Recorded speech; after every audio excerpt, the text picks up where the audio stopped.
Em qualquer lugar do mundo. BBN.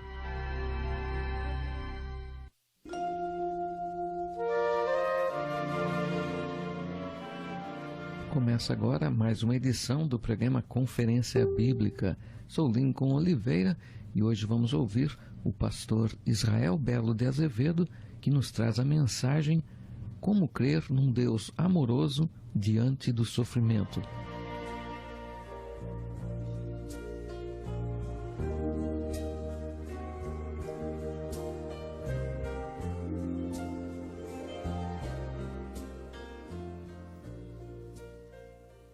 Tenho diante de mim a tarefa de responder à seguinte pergunta: como crer num Deus amoroso que permite o sofrimento?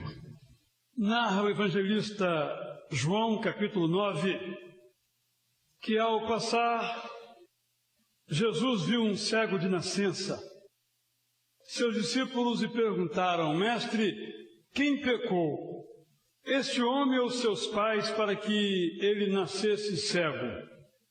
Jesus respondeu: nem ele nem seus pais pecaram, mas isto aconteceu para que a obra de Deus se manifestasse na vida dele. Evangelho de João, capítulo 9, primeiros versículos. A Bíblia diz que Deus é tão amoroso que deu o seu único filho para morrer pelos seus amados, que é formado pela totalidade dos seres humanos.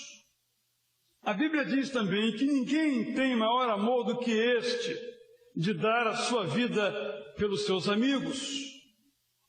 A nossa vida, aprendemos por experiência própria e na palavra de Deus, é possível neste mundo injusto e duro por causa do amor do Filho de Deus, Jesus Cristo, que se entregou literalmente a si mesmo por nós, sem que houvesse em nós qualquer mérito. É por isso que nós vivemos, porque Deus enviou o seu Filho único ao mundo. Graças a esta ação de Deus, o seu amor está derramado em nossos corações pelo Espírito Santo que nos foi dado. Por isso, aqueles que aceitam este oferecimento jamais podem ser separados desse Deus amoroso. Tão amoroso é Deus, que a Bíblia chega a dizer que Ele é amor. No entanto, não há como deixar de ver o sofrimento dos seres humanos e não perguntar como fez Castro Alves em 1869. Senhor Deus dos desgraçados, dizei vós, Senhor Deus, se é loucura, se é verdade, tanto horror perante os céus. Ó mar, por que não apagas com a esponja de tuas vagas, de teu manto este borrão? Astros, noites, tempestades, rolai das imensidades, varrei os mares, tufão. Deus, ó Deus que não respondes, em que mundo, em que estrelas tu te escondes, embuçado nos céus?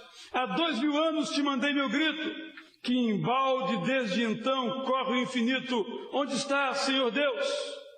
Embalde aos 4 céus, chorando grito, abriga, Senhor. Cristo, embalde morreste sobre um monte, teu sangue não lavou de minha fronte a mancha original. Ainda hoje são, por fado adverso, meus filhos, a limária do universo, eu, pasto universal. Há 2000 anos eu soluço um grito, escuta o brado meu lá no infinito, meu Deus, Senhor, meu Deus. Viajante contemporâneo pelo mundo sofrido de hoje, o romancista português José Saramago, Prêmio Nobel de Literatura, conclui: Deus não é mais que um nome, nada mais que um nome.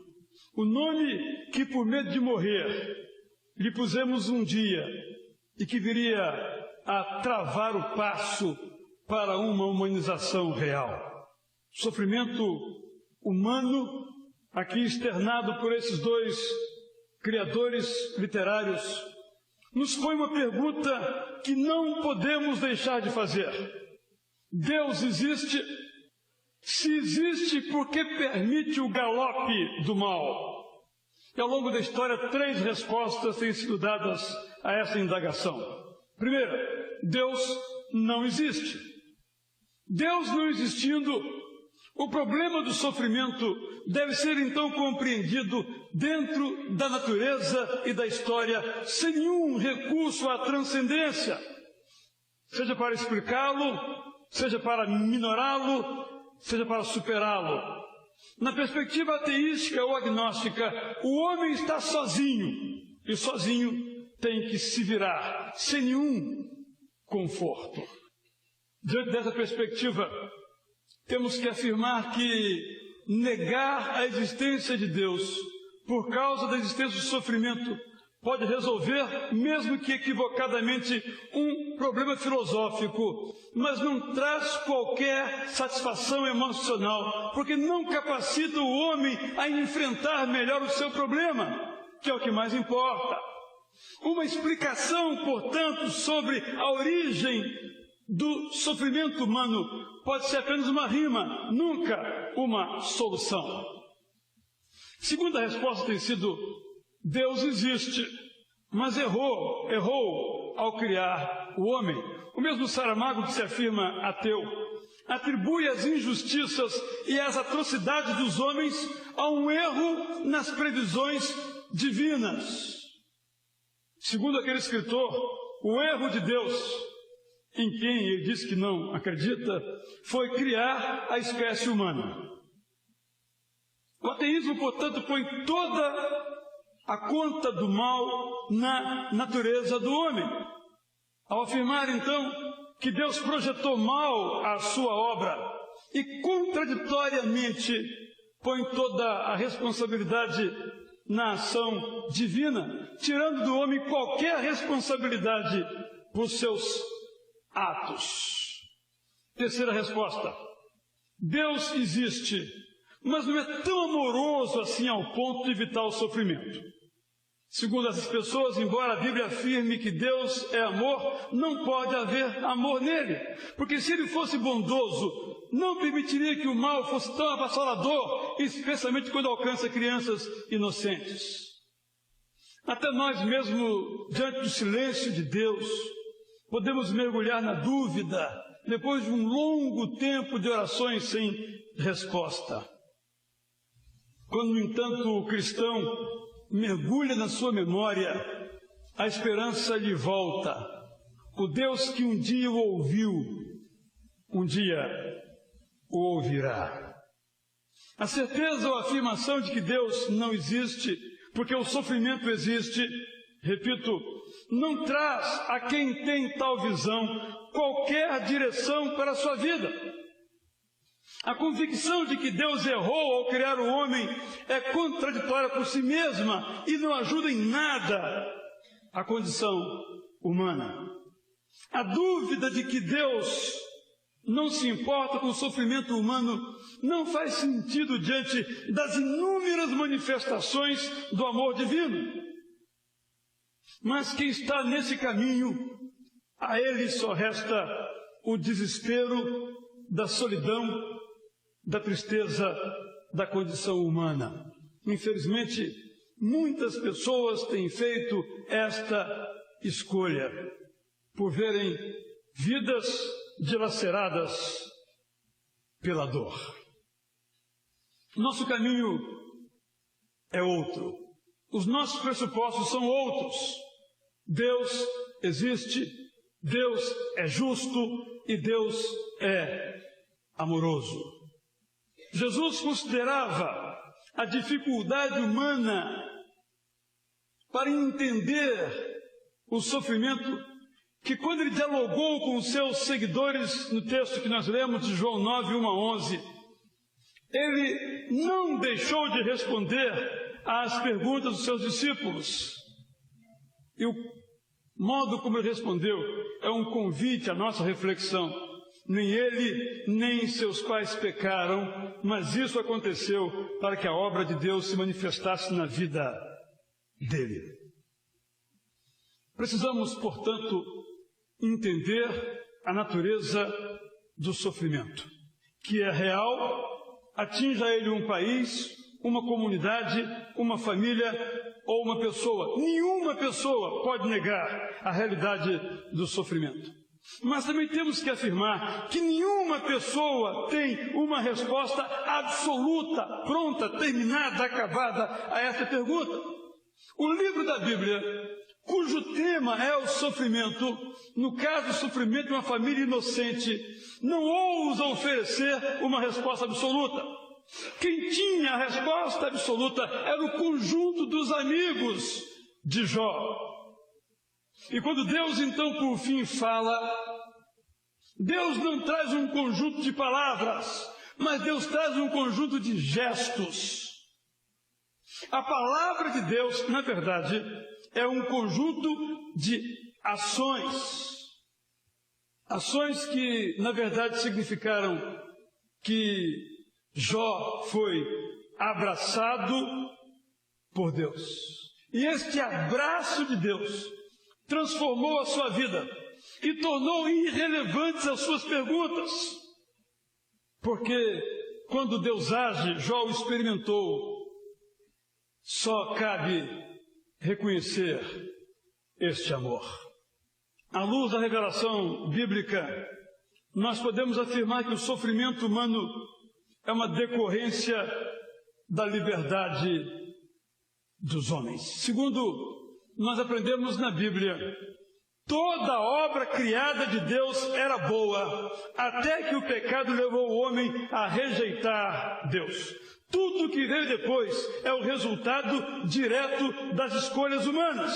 O sofrimento, portanto, é humano, demasiadamente humano. E a liberdade humana faz com que os culpados sofram, e para isso nenhum de nós teria dificuldade. O problema é que a liberdade humana faz com que os inocentes sofram.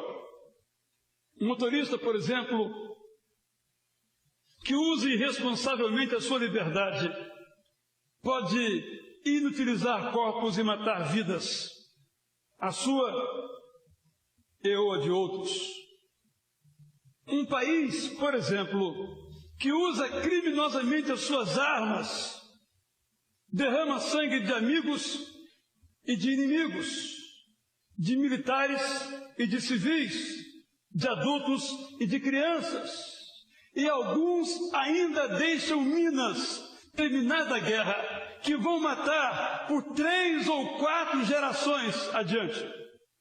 Um casal que usa irresponsavelmente a sua liberdade para pôr no mundo crianças que não pretende amar, também produz sofrimento em pessoas que não pediram para vir ao mundo. Uma barreira que cai sobre casas não soterra apenas casas, soterra esperanças.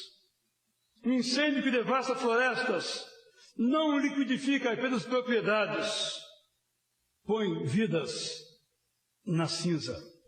Por mais duro que seja, nós sabemos que os desastres naturais são precisamente isto, naturais, provocados pela natureza e pelo homem.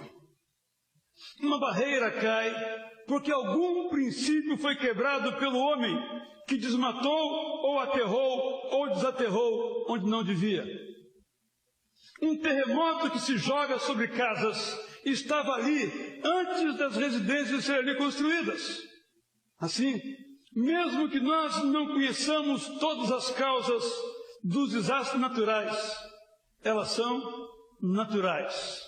Se os homens erram, precisam saber que têm que pagar um preço pelo seu erro. Por mais duro que seja, e aqui há médicos neste auditório, nós precisamos saber que as doenças são quebras de princípios naturais. A nossa dificuldade é que nós conhecemos pouco, muito pouco, acerca desses princípios. Por isso, quando uma ciência da medicina, um campo médico, consegue descobrir como funciona uma enfermidade, ela logo consegue produzir uma terapia para evitar que ela domine o corpo de uma pessoa. Tem havido muitos progressos, mas os desafios continuam imensos. E a nossa tarefa é considerar as causas conhecidas e nos sentirmos desafiados a buscar as causas que nós ainda não conhecemos. Por mais duro que seja, nós sabemos que a fome é uma produção social. A terra produz alimento suficiente para todos os habitantes da terra. O problema é que uns, por meio da violência, da rapinagem, das armas, tomam para si quase todo o alimento do mundo e deixam milhões de pessoas, crianças, velhos, sem ter o que comer. Os ricos se empanturram, morrem de tanto comer, e os pobres morrem por não terem o que comer. Mas o que Deus tinha que fazer já fez, ao dotar a terra com as condições de produzir gêneros alimentícios para todos. E se milhões ficam sem comida, a culpa não é de Deus. Por isso, esses problemas não podem ser respondidos de forma fácil, como fazia a tradição religiosa judaica, que atribuiu o sofrimento a maldições do passado ou a problemas cometidos no presente. Os legalistas daquela época diziam que aquele homem que ali estava, aquele cego, era culpado, ou que alguém da sua família, seu pai, sua mãe, seu avô, era culpado. E Jesus recusou esse caminho fácil, porque não é o sofrimento um problema que possa ser respondido de uma maneira fácil.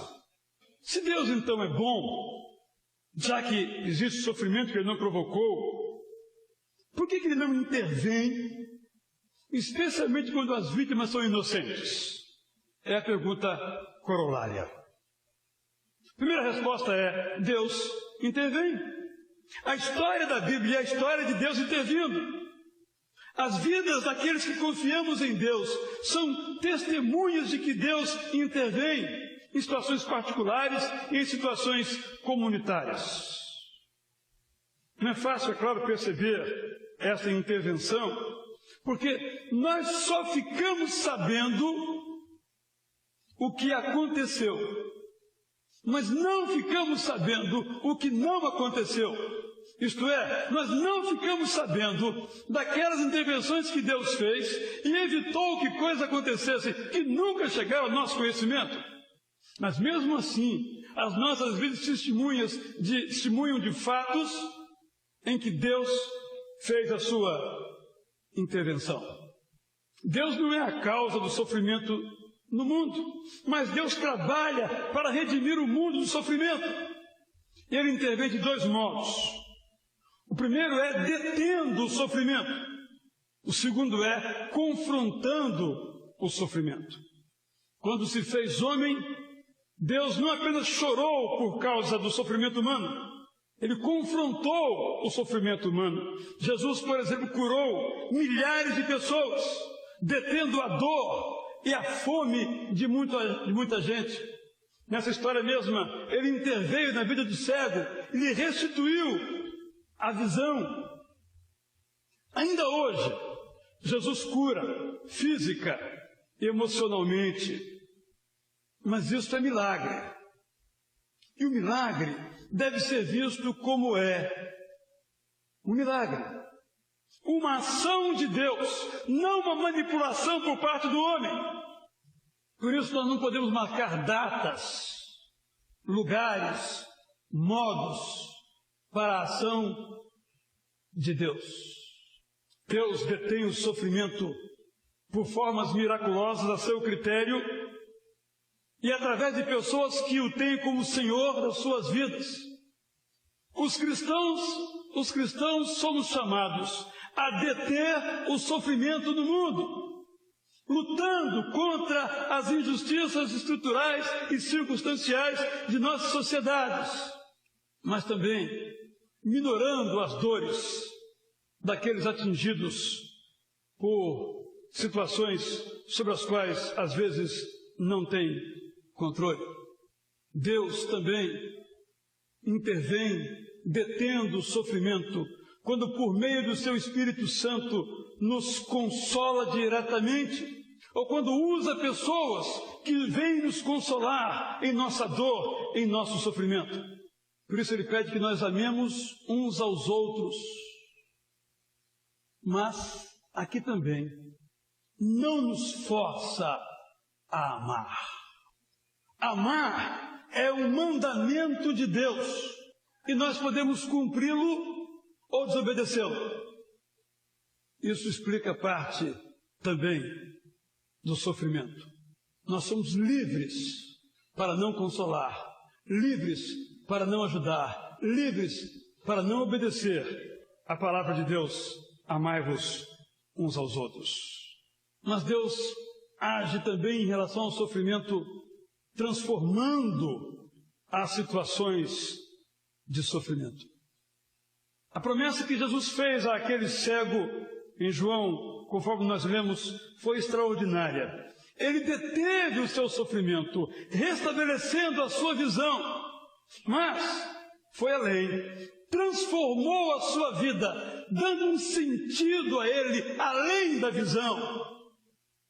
É isso que Jesus Cristo faz. Nós pedimos pão, ele nos dá o pão que é ele mesmo, que alimenta para a vida toda. Nós pedimos água, ele nos liga à fonte de água viva, que é ele mesmo. O apóstolo Paulo diz que todas as coisas convergem para o bem daqueles que amam a Deus. E conhecemos a sua própria experiência. Ele pediu que Deus encerrasse o seu sofrimento.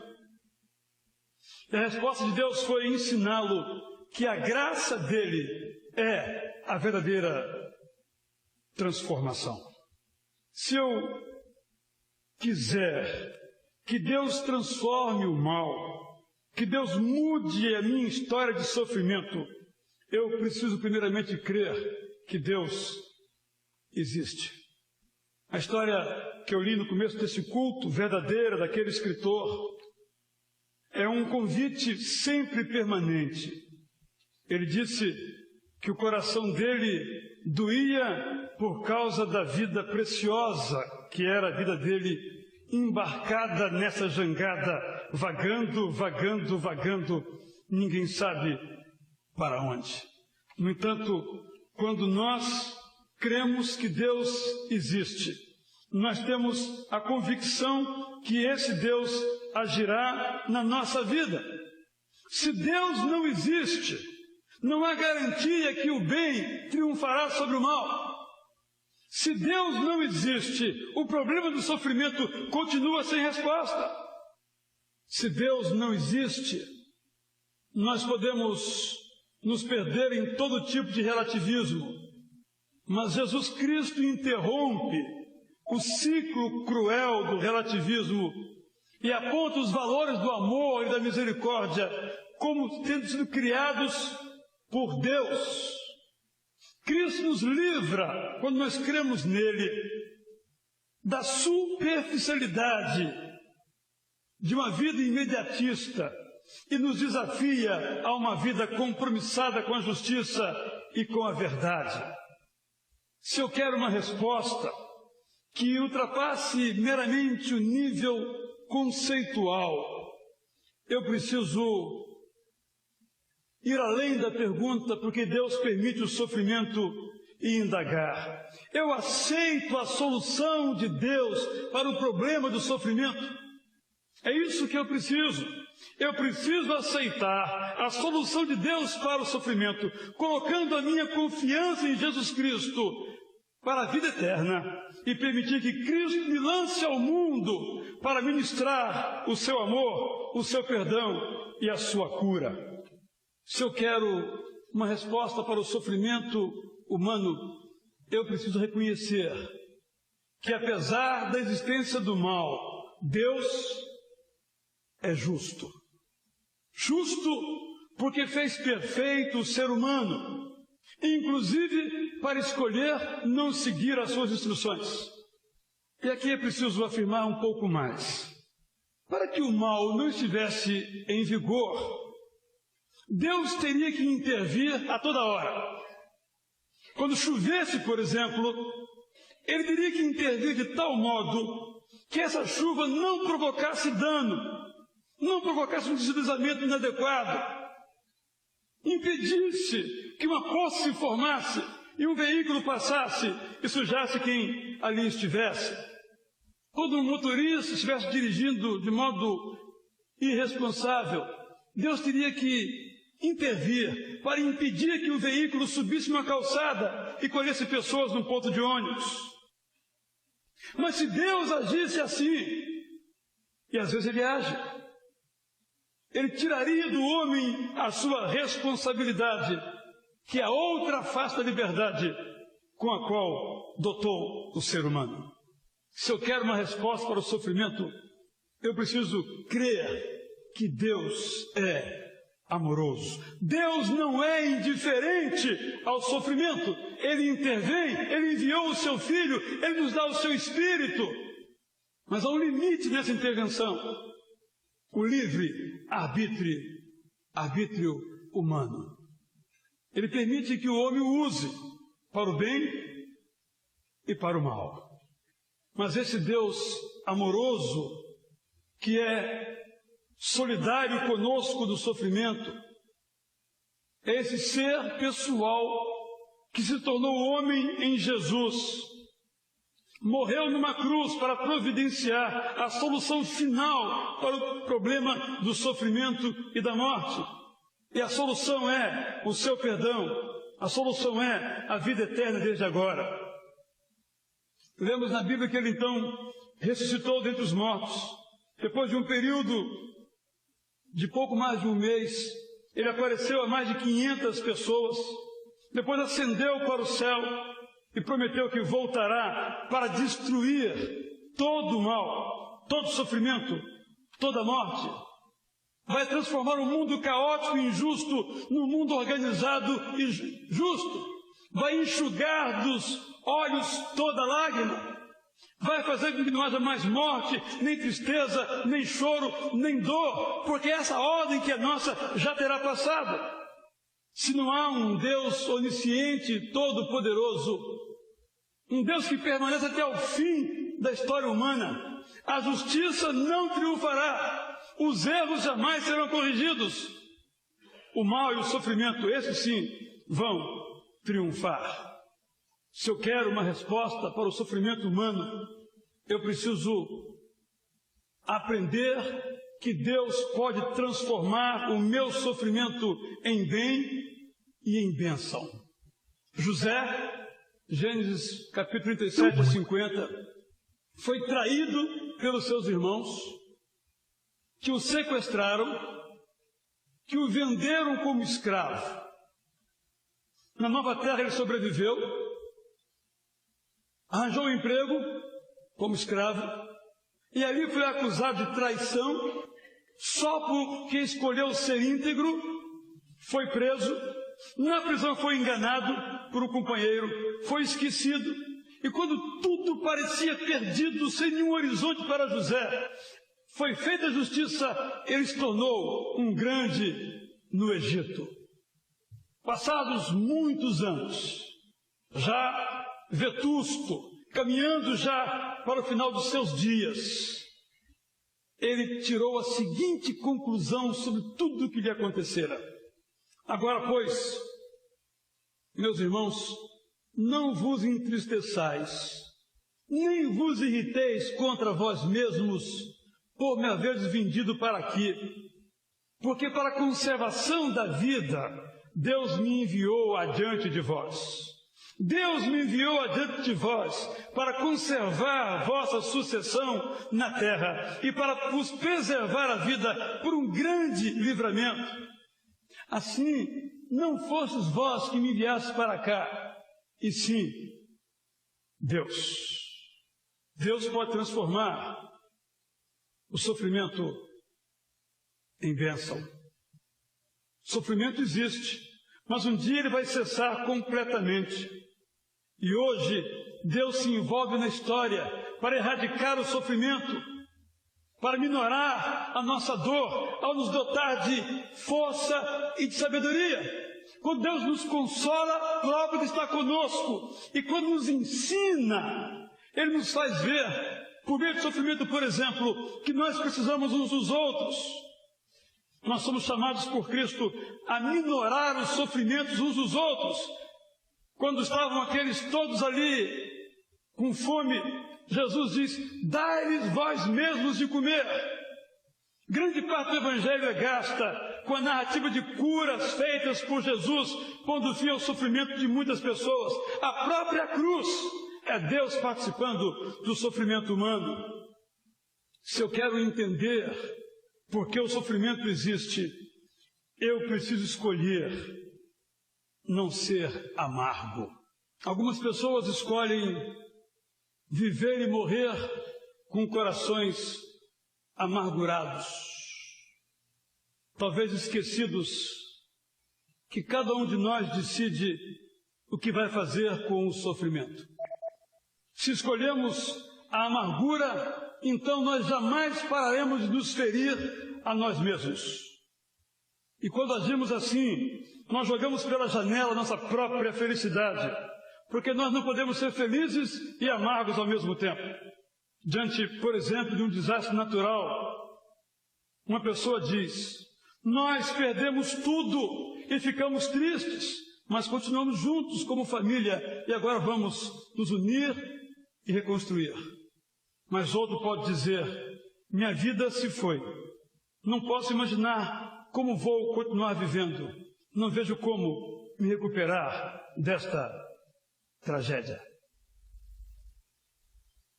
Quero dizer então que não há na vida uma correlação absoluta entre experiências, mesmo que traumáticas, e felicidade. Há pessoas que passam por experiências terríveis e que são capazes de manter a felicidade, simplesmente porque escolheram ser felizes. Porque nós somos felizes quando nós escolhemos ser felizes, mesmo que a nossa vida seja batida por tempestades. O apóstolo Paulo escreveu que aprenderam o segredo de ser feliz ao pôr todas as coisas em Cristo. Se você quer ser feliz, apoie-se em Cristo, apoie-se em Cristo, apoie-se em Cristo para receber força e consolo. Se você quer ser feliz, ouça Cristo, ouça Cristo, ouça Cristo para receber orientação e direção para a sua vida. Se você quer ser feliz, mesmo em meio às dificuldades muitas e múltiplas da vida, busque em Cristo, busque em Cristo, busque em Cristo a salvação. O sofrimento é uma evidência contra Deus e a razão por isto não confia em Deus. Mas Jesus é evidência a favor de Deus e a razão precisa confiar em Jesus. Deus, portanto, não criou o sofrimento, mas Deus nos capacita a viver apesar do sofrimento. Deus combate conosco o sofrimento, seja nos consolando, o que nos dá força, seja nos ensinando a viver, o que nos dá horizonte. Nós podemos crer num Deus amoroso, apesar do sofrimento. Nós podemos crer num Deus justo, apesar do sofrimento, porque Ele nos fez livres para escolher trazer o sofrimento a nós mesmos e aos outros. Mas a boa notícia é que Ele conosco caminha para nos fazer felizes, mesmo em meio a sofrimentos, mesmo em meio a perguntas para as quais não temos respostas suficientes. Creia em Deus. Creia em Jesus, que veio ao mundo para redimir o homem do sofrimento. Aceite o sacrifício dele como sendo um sacrifício para você. Apoie-se em Cristo. Ouça Cristo. Busque a Cristo.